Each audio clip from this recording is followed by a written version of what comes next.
बिस्मिल्लाहिर्रहमानिर्रहीम सल्लल्लाहु अला मुहम्मदिन सल्लल्लाहु अलैहि वालैहि वसल्लम।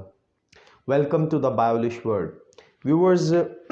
सेंटेंस करेक्शन में आज हम थर्ड लेक्चर के अंदर रूल नंबर 11 से 15 डिस्कस करेंगे। जैसा कि मैंने आपको पहले लेक्चर में भी बताया कि ये रूल्स जो हैं ये इंटरमीडिएट पार्ट 2 के स्टूडेंट्स के लिए हैं और उनके एग्ज़ाम में ये 5 नंबर के क्वेश्चन के तौर पर ऑब्जेक्टिव में आएंगे। और व्यूअर्स इस क्वेश्चन में उनके पास चॉइस होगी, उनको 4 ऑप्शन दी जाएंगी और वो उनमें से एक को टिक करके मतलब टिक करेंगे बबल शीट पर। यही क्वेश्चन जो है सेंटेंस करेक्शन का व्यूअर्स ये ADRs पार्ट 2 के पेपर में भी आता है 10 नंबर का। और ADRs पार्ट 2 के जो पेपर में ये क्वेश्चन आता है ये व्यूअर्स स्टूडेंट्स ने इनकरेक्ट सेंटेंस को करेक्ट करना होता है। और मैंने ये बताया था व्यूअर्स के सेंटेंस करेक्शन जो है ये सबको आनी चाहिए, क्योंकि हम बहुत सारे मिस्टेक्स कर जाते हैं जो बज़ाहिर देखने में बिल्कुल ठीक लगती हैं लेकिन दर हकीकत गलत होती हैं।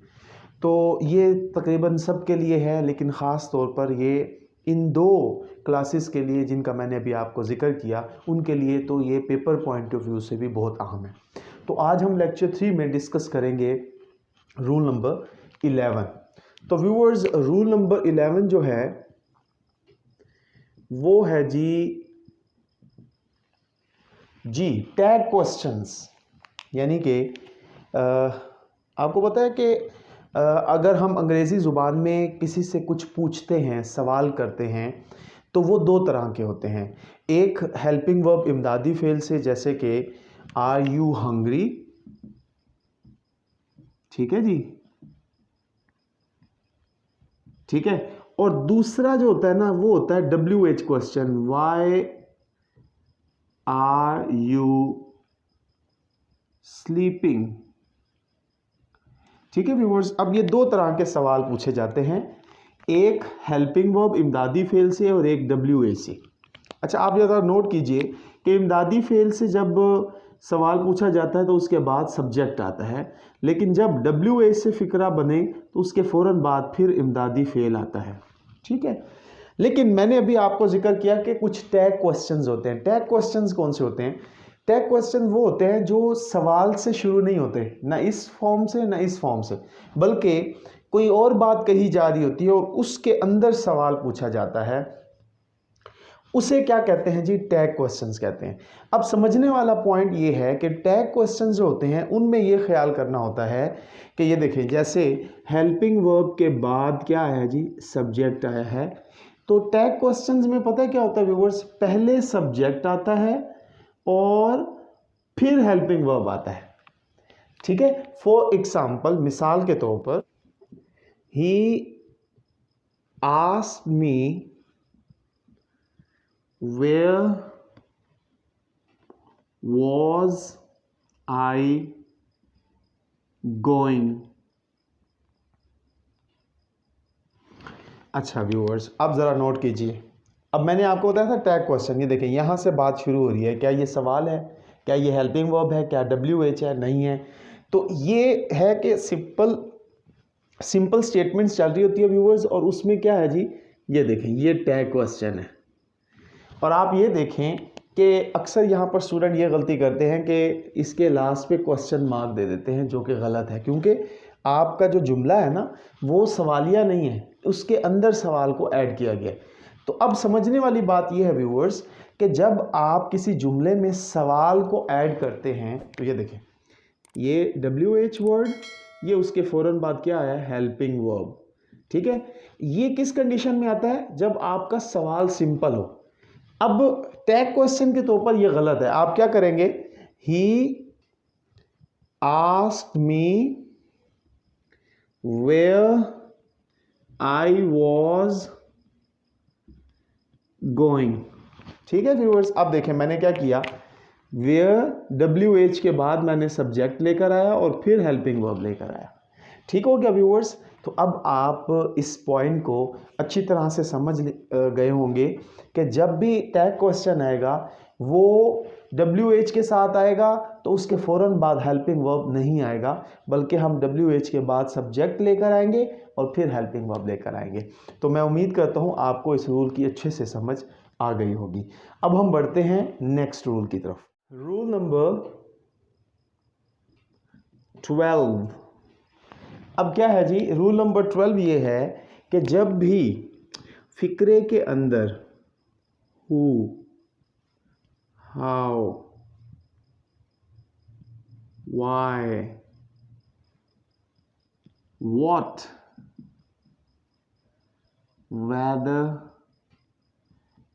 एंड इफ, जी व्यूअर्स, अगर फिक्रे में ये इस्तेमाल हो रहे हों, अमूमन क्या करते हैं हम, गलती करते हैं दैट का इस्तेमाल करते हैं, जो कि क्या है व्यूअर्स, गलत है।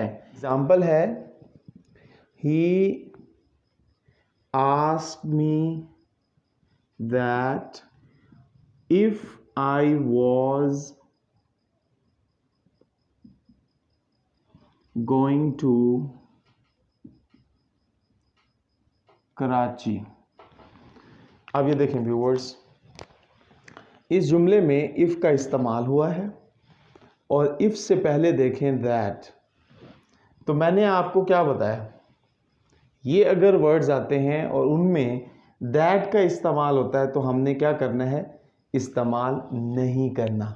ठीक है व्यूअर्स, तो अब इसका दुरुस्त जुमला क्या होगा, he asked me if I was going to Karachi. ठीक है व्यूअर्स, के इस तरह के जुमलों में बाज़ दफ़ा हम क्या करते हैं, दैट लिखते हैं। पता है क्यों लिखते हैं? उसने मुझसे पूछा कि हम किह के लिए दैट का वर्ड इस्तेमाल करते हैं, जो कि गैर ज़रूरी है। इंग्लिश लैंग्वेज में इसका इस्तेमाल नहीं होता। तो इस एतबार से हम क्या करेंगे, जब इस तरह का जुमला बना रहे होंगे, जैसे कि मैंने आपको प्रीवियस रूल में बताया था कि ये नरेशन के अंदर हम इस तरह की गलती करते हैं कि जब डायरेक्ट इनडायरेक्ट कर रहे होते हैं, डायरेक्ट से इनडायरेक्ट कर रहे होते हैं, तब हम ये गलती करते हैं। और तो हमने इस चीज़ का ख्याल रखना है कि हमने दैट का इस्तेमाल नहीं करना। ठीक हो गया व्यूअर्स? तो मैं उम्मीद करता हूँ आपको इस रूल की भी समझ आ गई होगी। अब बढ़ते हैं अपने नेक्स्ट रूल की तरफ। व्यूअर्स, हमारा नेक्स्ट रूल है जी रूल नंबर 13। अच्छा व्यूअर्स, ये रूल है बेसिकली एक सब्जेक्ट किसे कहते हैं, डूअर को बोलते हैं। Verb agreement. जी व्यूअर्स, इसको आपने ज़हन नशीं कर लेना है।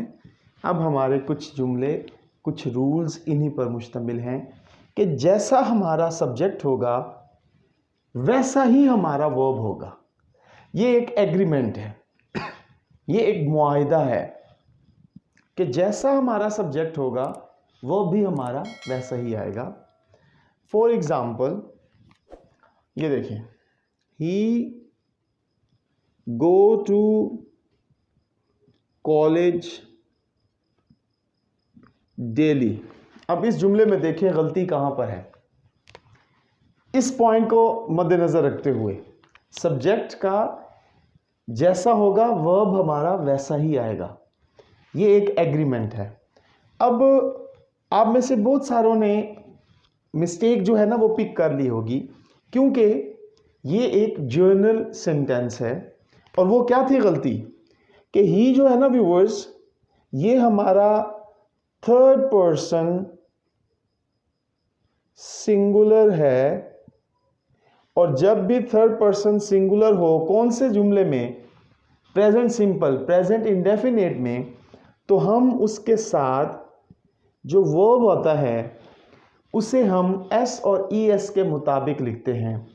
यानी कि वर्ब के साथ हम एस और ई एस का इजाफा करते हैं तो ये ऐसा वर्ब है जिसके आखिर में ओ है, तो इसके साथ हम ES का इजाफा करेंगे। तो जब हम इसके साथ ES का इजाफा करेंगे तो ये जुमला क्या होगा, ठीक हो जाएगा और सब्जेक्ट का वर्ब के साथ एग्रीमेंट मुकम्मल हो जाएगा कि जैसा सब्जेक्ट है हमारा वर्ब भी वैसा आएगा। अब इसकी एक और एग्जांपल ये है कि अगर हम यूं समझें कि बॉय का वर्ड हो अ बॉय, तो क्या हम उसके साथ इज लगाएंगे कि आर लगाएंगे? डेफिनेटली इज लगाएंगे क्योंकि एक लड़का है।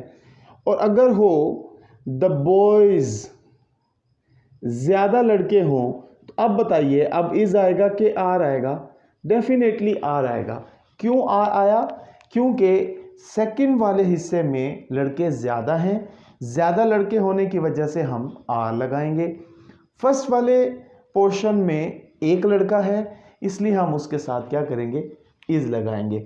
यही है बेसिकली सब्जेक्ट का वर्ब के साथ एग्रीमेंट, और यही मैंने आपको यहाँ पर और तरह से बयान किया कि हम प्रेजेंट इंडेफिनिट में ही, शी, इट या वाहिद नाम के साथ एस और ES का इजाफा करते हैं। यहाँ पर इस जुमले में वर्ब के साथ ना एस था ना ES था। ये तो बात की बात है ना कि यहाँ पर एस आना था कि ES आना था। तो इसमें जो बेसिकली गलती थी वो क्या थी, सब्जेक्ट वर्ब के मुताबिक या वर्ब सब्जेक्ट के मुताबिक नहीं था। जब वर्ब सब्जेक्ट के मुताबिक नहीं होगा या फिर सब्जेक्ट वर्ब के मुताबिक नहीं होगा तो वो जुमला गलत हो जाएगा। तो मैं उम्मीद करता हूँ आपको इस जुमले की भी, इस रूल की भी अच्छे से समझ आ गई होगी। अब हम बढ़ते हैं नेक्स्ट रूल की। रूल नंबर 14 पे आते हैं जी। अच्छा जी रूल नंबर 14 ये है व्यूअर्स कि जब किसी जुमले में दो नाउन आए, दो noun is a name of person, place और थिंग। जब किसी जुमले में दो नाउन हो और उसके दरमियान में कंजंक्शन एंड हो तो हम वर्ब क्या करेंगे जी, प्लूरल इस्तेमाल करेंगे। अब ज़रा तवज्जो दीजिए, रूल ये है a boy and a girl are playing in the ground। अब मैंने आपको क्या बताया था व्यूअर्स, किसी भी जुमले में दो नाउन आ जाएं, उनके दरमियान में कंजंक्शन एंड हो तो हम क्या करेंगे, वर्ब जो है ये बेसिकली ये कंप्लीट वर्ब है, लेकिन इसका हेल्पिंग वर्ब जो है ये डिटरमिन करता है कि हमने इज लगाना है कि आर लगाना है। तो मैंने आपको क्या बताया था कि अगर ये नाउन 1 और ये है जी नाउन 2, तो किसी जुमले में दो नाउन आए और उसके दरमियान में एंड हो तो ये क्या हो जाएगा, सब्जेक्ट हमारा प्लूरल बन जाएगा और प्लूरल सब्जेक्ट के साथ हम वर्ब क्या करेंगे, प्लूरल देंगे। तो मैंने आपको बताया था सब्जेक्ट प्लस वर्ब एग्रीमेंट चल रहा है हमारा, तो सब्जेक्ट जैसा होगा वर्ब हमारा वैसा ही आएगा। सब्जेक्ट हमारा प्लूरल है, दो है, तो हमारा वर्ब भी प्लूरल आएगा। अब ज़रा नोट करें, इस सेंटेंस में समझने वाली बात एक और ये है कि देखें फर्स्ट नाउन, ये देखें बॉय, मैंने आपको बताया कि अच्छा अब ज़रा पॉइंट नोट कर लीजिए कि जब भी नाउन आता है ना वो सिंगुलर आए तो उसके साथ आर्टिकल इस्तेमाल होता है। अब आर्टिकल आपने कब इस्तेमाल करना है, जब कोई अलग नाउन होगा। जैसे कि मैंने आपको बताया इस जुमले में दो नाउन हैं, दोनों के साथ क्या आया हुआ है, आर्टिकल, हरफे तनकीर आया हुआ है। तो अगर दोनों के साथ आर्टिकल है इसका मतलब ये है कि ये दो अलग चीज़ें हैं। दरमियान में एंड, तो ये सब्जेक्ट हमारा क्या हो गया, प्लूरल हो गया। तो प्लूरल सब्जेक्ट की वजह से हमारा वर्ब जो था वो भी प्लूरल आया। अब एग्जामिनर आपको क्या करेगा, यहाँ पर इज दे देगा, तो आप क्या करेंगे, आप इस जुमले को देखेंगे कि इसमें सब्जेक्ट तो दो हैं, यानी कि सब्जेक्ट तो प्लूरल है, सब्जेक्ट के अंदर दो नाउन हैं और दोनों नाउन के साथ आर्टिकल लगा हुआ है, दरमियान में एंड भी है, तो ये सब्जेक्ट प्लूरल है, इसके साथ हम इज़ नहीं आर इस्तेमाल करेंगे। ठीक हो गया। तो मैं उम्मीद करता हूँ आपको इस रूल की भी समझ आ गई होगी। इससे वेरी नेक्स्ट रूल जो है ना व्यूअर्स, वो इससे मिलता जुलता है, उसके ऊपर ज़रा तवज्जो दें, वो मैं इधर ही आपको बता रहा हूँ। ये देखें रूल नंबर 15, इसमें क्या है व्यूअर्स, इसमें ये है कि जुमले के अंदर सब्जेक्ट जो है उसमें दो नाउन होते हैं, दरमियान में एंड भी होता है, लेकिन ये दो नाउन दर हकीकत किसी एक चीज़ के बारे में बता रहे होते हैं।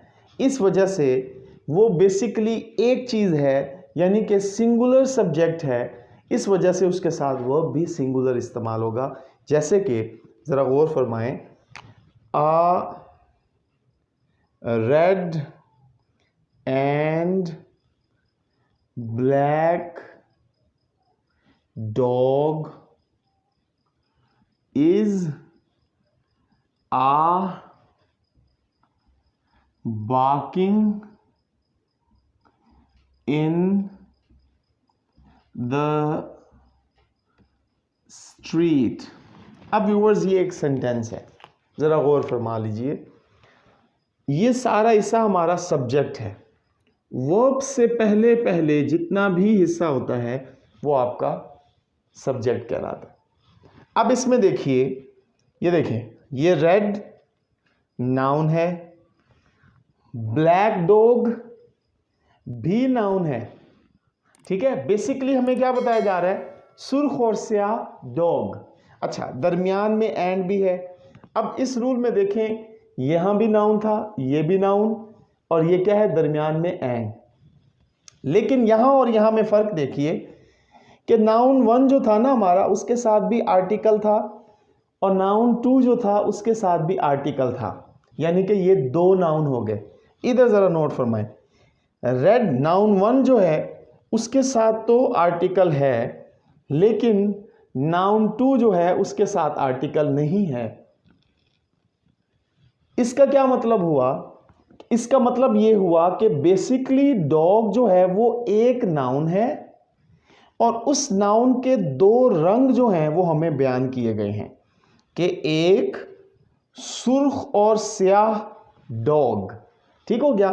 तो इसमें नाउन सिर्फ एक है, उसके दो रंगों को बयान किया गया, दरमियान में एंड है, आर्टिकल सिर्फ एक के साथ लगाया हुआ है। इसी वजह से हमारा सब्जेक्ट जो है वो सिंगुलर है। जब हमारा सब्जेक्ट सिंगुलर होगा तो मैंने आपको बताया कि हमारा वर्ब जो है वो भी सिंगुलर आएगा। तो इसमें देखिए इज इस्तेमाल होगा कि आर प्लूरल वर्ब है, ये हमारा नाउन सिंगुलर है, तो हम यहाँ पर इज को टिक कर देंगे। जी, a red and black dog is barking in the street. Rule number 14 में ये था कि एंड भी था, नाउन भी दो थे, लेकिन ये दोनों नाउन के साथ आर्टिकल थे, ये दो थे, इसलिए हमारा सब्जेक्ट प्लूरल बन गया। रूल नंबर 15 में नाउन सिर्फ एक है, उसके दो रंगों को बयान किया गया है कि वो सुर्ख और स्याह रंग का है, इस वजह से वो एक नाउन है, सब्जेक्ट सिंगुलर है। सब्जेक्ट सिंगुलर होने की वजह से हमने वर्ब जो है वहाँ यहाँ पर सिंगुलर इस्तेमाल किया। हालांकि रूल नंबर 15 में भी एंड का इस्तेमाल किया गया है। तो व्यूअर्स, आज के लिए बस इतना ही। मैं उम्मीद करता हूँ आपको आज के 5 रूल्स अच्छे तरह समझ आ गए होंगे। इनका आप सही इस्तेमाल अपनी अंग्रेज़ी में करेंगे, वो चाहे लिख रहे हों, वो चाहे बोल रहे हों। और अगर इन 5 रूल्स के रिगार्डिंग कोई क्वेश्चन हो, कोई बात पूछनी हो, तो प्लीज़ कमेंट सेक्शन में मुझसे पूछ सकते हैं आप। खुश रहें, खुशियाँ बांटें, अपना ख्याल रखें, पाकिस्तान का ख्याल रखें। अल्लाह हाफिज़।